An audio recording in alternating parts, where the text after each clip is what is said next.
Thank you, Scott, for your leadership and for those kind introductory remarks. Welcome to all of you to this, our 200th year here in the state of Mississippi. We're going to celebrate our bicentennial this year. And one of the things that I said the other day at the press conference Speaker Gunn and I have, and that I'm going to say to you is, as we celebrate our 200th year, I hope that we recognize the complicated history that we've had as a state, but also realize many of the great accomplishments that many Mississippians have had over those 200 years, from sports heroes to those in the area of literature to other folks in science and technologies that have just really broken many barriers. And so I believe that here in the 200th year of Mississippi, we ought to spend a lot more time bragging and a lot less time apologizing for the great state that we live in. And that's something that I'm certainly committed to do, and I hope many of you will take that path as well. I'm going to do something a little different and talk to you about some of the things that are actually working here in our state. We've spent a lot of time, and you've heard me give speeches about education reforms that this legislature has taken on and enacted, and in many instances fought for. And when I say fought for, I mean really fought for. I think I have the bullet holes to show for some of them. But the fact of the matter is, the intelligent investments that we're making, along with the reforms that we're making, are truly making a difference for Mississippi kids, which in the long term is going to make a difference for our economy in our state. Now, if you only get your news from the newspapers, you may not have heard, but I want to give you a couple of statistics. When I was elected Lieutenant Governor 5 years ago, the national graduation rate was 82% at the high school level. Mississippi's graduation rate was 70.5% 5 years ago. We were 11.5 points below the national average. In the most recently calculated data, the national average for the graduation rate was 82%. Had not changed in the last 5 years.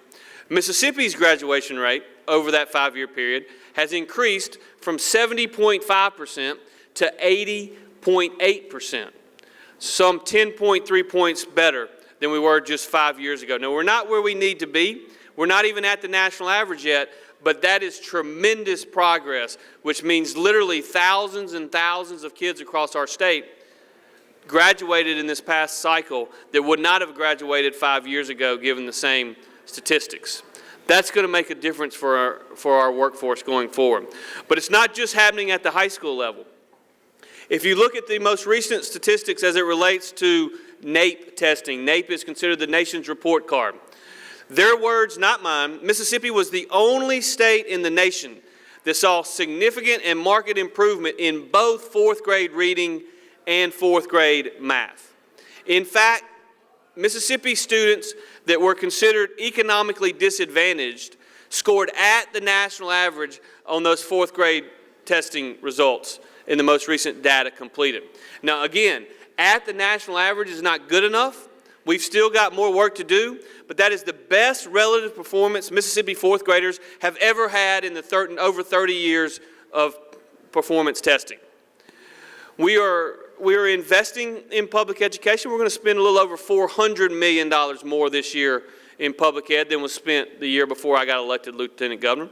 We're going to spend over $280 million more simply on K through 12 than we spent 5 years ago.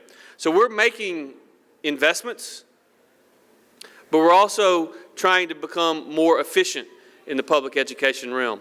That's why you're seeing us do school district consolidation, where when I came on board 5 years ago, and the Speaker as well, we had 152 school districts. Once all of the bills are implemented, we will have been able to reduce that from 152 down to 139. We'll have 13 less school districts in our state. Now, 13 in 5 years, so many of my friends will say, well, that's just not that quick. I simply urge you to remember that in the 30 years before Speaker Gunn and I took over, the Mississippi legislature had consolidated exactly 0 school districts through legislation, and we've done 13 in 5 years, and we're going to continue down that path. We've also, and the big reason why our NAEP scores are improving, in my mind, is because of the third grade reading gate. It's a process that we think we're going to continue to see improvements, and it's something that I think we can all be proud of. But what I want to tell you is this. Those of us who operate in this building as a job don't deserve a whole lot of the credit on the tremendous improvements that's going on. It's the administrators, the teachers, our parents, and most importantly, our kids that deserve the credit. Because the fact of the matter is, all we've really done is we have raised expectations. And with those raised expectations, Mississippians, as we expected, have risen up and met those increased expectations. And so I believe if we'll continue down that path, we're going to continue to see improvements. Scott mentioned the Mississippi Works Fund, which is going to create somewhere in the neighborhood of $50 million over the next number of years, really into perpetuity.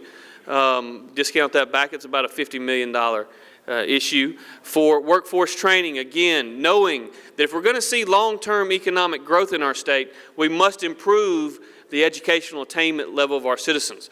We talked about K through 12. Community colleges and our institutions of higher learning play a significant role in that as well. And we're going to continue to make strategic investments to make that become a reality.